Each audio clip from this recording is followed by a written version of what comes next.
Her first year as principal was supposed to be a new beginning. Then the fires changed everything. How Shadle Park High School is navigating loss and recovery ahead of the first day of school. As we watch temperatures climb up into the 90s today, we're now keeping track of our risk of fire danger, where I'm seeing red flag warnings.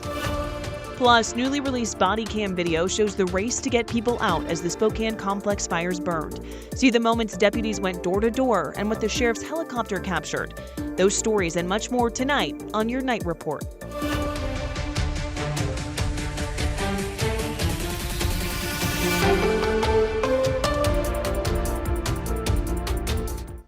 Good evening, and thank you for joining us for the Night Report here on KREM 2 News. I'm Sydney Schofield.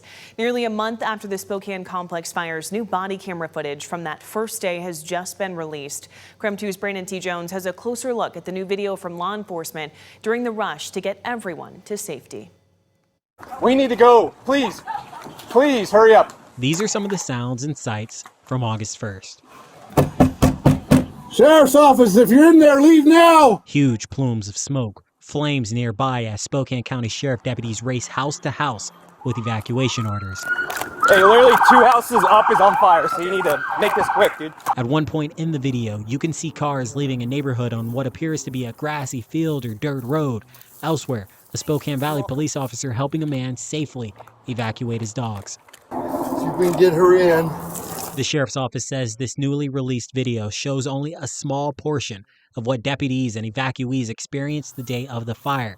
Between the stress and the tense moments, thousands of lives were ultimately saved. I know it's going to be weird, but when you get out there, just take a lane, okay? Okay, thank you. We're all going northbound. And while fire crews fought the unpredictable flames, the Spokane Regional Air Support Unit captured this footage right here, providing real-time information for the fight against the Spokane Complex Fires. Yeah, let's get out of here. Same way you came. From Spokane, Brandon T. Jones, KREM 2 News. And also new tonight, we're getting a look at new numbers for Spokane Public School students and staff who lost homes in the fire. We know that 138 homes in the district were destroyed. It affected 169 students and 38 staff. And of those 138 homes, 42 people now have new addresses listed for the homes that they're living in. 9 other students had some damage to their homes, either major or minor. And 8 families that had homes destroyed have left the Spokane School District. Of the homes destroyed, the Indian Trails Elementary School the Indian Trails Elementary School had the greatest number of students who lost their home at 42, followed by 38 that you can see here at Shadle Park and Fleet Middle School at 25 homes. Shadle Park High School is not only one of the most impacted schools in the district, it also served as an emergency response site as the fires broke out. And now tomorrow marks the first day of the new school year. I went out to Shadle Park to find out how the fires are changing the back to school season. They're ready to learn. It's Stephanie Lundberg's first year as a high school principal, something she's dreamed about for a very long time. She had big plans, excited to engage with staff and connect with students. Then the fires came. It really launched us into a different trajectory.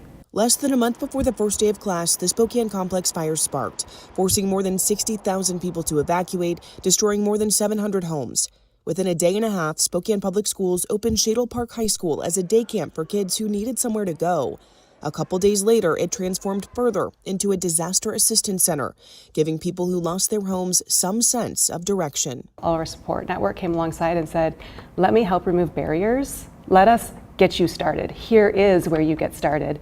And not only that, but I'm gonna walk you through it. I'm gonna hold your hand, and I'm gonna make an incredibly challenging time just a little bit easier. Stephanie said hosting it all at Shadle was a no-brainer. This is a place that our community knows, and it's safe, and it's a place of warmth and kindness for them. And in this time, it just made sense. It's where it needed to be. There's no question. And it was all volunteer-based, and nobody even hesitated. Everybody just showed up. Yeah, that's Spokane. That's Spokane. After meeting the short-term needs of the community, it was time to transition again, the first day of school coming up quickly. In terms of families who lost their homes, Shadle Park is the third most impacted in the district. Stephanie says she started working with staff to reach out to those families. Hearing the stories is overwhelming, right? Hearing the loss that our families have been through. It all hits closer to home for Stephanie than many might realize. My family has lived in the Shadle neighborhood for generations. The home that my grandparents lived in was burned in the fire. And my aunt and uncle lost their home as well. She knows all too well that this recovery is not going to happen overnight. She says SPS is preparing for the long haul, whatever that might look like. Our kiddos and our families don't necessarily know what they need in 3 months, in 6 months, in a year from now, but working with our district leadership to make sure that we're prepared when that does come and we're meeting them where they're at. And though this start to school is far from normal, there's one thing that even this scale of destruction cannot take away. There's something about Shadle Park, right? Once you're a Highlander, you're always a Highlander. So that doesn't change. That won't change at all. If anything, it strengthens how we welcome back our kiddos. And to families who might be stressed about heading back to class, We're here. We're here and we're happy you're here. And we're going to get through this together as a community. You can see Shadel Park certainly ready to welcome kids back along with all the Spokane Public Schools tomorrow. Meteorologist Cody Proctor tracking that first day of school forecast. Cody, what can people expect tomorrow? Well, one thing that people can expect, Sydney, is expect a warm day. We're still expecting to experience highs in the low 90s for us here in Spokane. And even as we head into our late night hours tonight, we're still hanging on to the upper 70s. So still warm at this time. Winds coming out of the west at 7 miles per hour. Around our region, you can see those temperatures are mostly into those 70s. Wenatchee still hanging on to those low 80s, mid 60s right now in Sandpoint at this very moment as we take a look. The last few hours, for the most part, have been quiet for us, though we did pick up a little bit of activity throughout parts of southeast Washington. Moving into Idaho right here, looks like you could see a few lightning strikes with that before that started to die down. But we have some concerns. We do have a heat advisory that is in effect for the Lewiston-Clarkson Valley right now, as well as a red flag warning that will kick off tomorrow morning at 11 o'clock and stay in effect until 7. This will be for the Idaho Palouse and around Hell's Canyon. So just a heads up, we are looking at some breezy conditions, some dry conditions as well. For Spokane, we expect to see some pretty quiet conditions for us heading into tomorrow, but there is a chance we'll start to see those breezy winds pick up in our afternoon, early evening hours. We'll eventually see some relief from the heat, but we'll talk more about those fire concerns coming up in your full forecast. Cody, thank you. A deadly crash is blocking Dodson Road at Frenchman Hills Road. That's northeast of Royal City in Grant County. Very little is known at this hour. The Grant County Sheriff's Office said the road closure could last until 2 in the morning. We reached out to the Sheriff's Office for more information. They said the investigation is still ongoing tonight, so they don't plan to release any new information until the morning. We will certainly keep you updated both on air and on our website. That's KREM.com. The Cheney woman accused of chasing a child on a dirt bike in April is now facing another charge after a weekend hit and run. You might remember this story. This is viral video of that first offense, but now court records show Wendy Clement crashed into and damaged a road sign Sunday near Geiger Boulevard and Highway 902 and then fled the scene. Deputies say that they later found her car in a ditch along I-90. Clement claims that a semi quickly stopped in front of her, causing her to swerve into the ditch, but investigators noted no swerve marks to indicate she'd veered off the road. Clement was arrested on suspicion of hit and run and ordered not to drive any motor vehicle. She was released on her own recognizance while awaiting trial on those earlier DUI, assault, and trespassing charges. I jump in the shower and the blood starts pumping. Out on the streets, the traffic starts jumping with folks like me on the job from 9 to 5.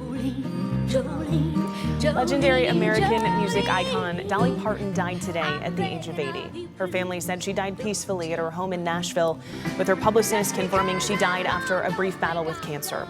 Her family also saying she never saw a door she couldn't open, and the doors she opened made and changed history. As fans across the world mourn the passing of Dolly Parton, the country music star also leaves behind a legacy here in Washington State. KREM 2's Brandon T. Jones has this story tonight. After rainbows, I've captured. You don't have to be a country music fan to recognize her name. I go wandering once again. Dolly Parton, a star in every sense of the word, and a legacy that touched every corner of the world. Great legend, big fan of hers. Perhaps her greatest achievement, a commitment to educating children and the Imagination Library, a program that sent millions of children free books. When you get to a certain level, you either do something like that or you don't. In a statement released by the Imagination Library of Washington State, the organization says, Dolly's legacy will live on through every book delivered, every story shared, and every child inspired to dream bigger.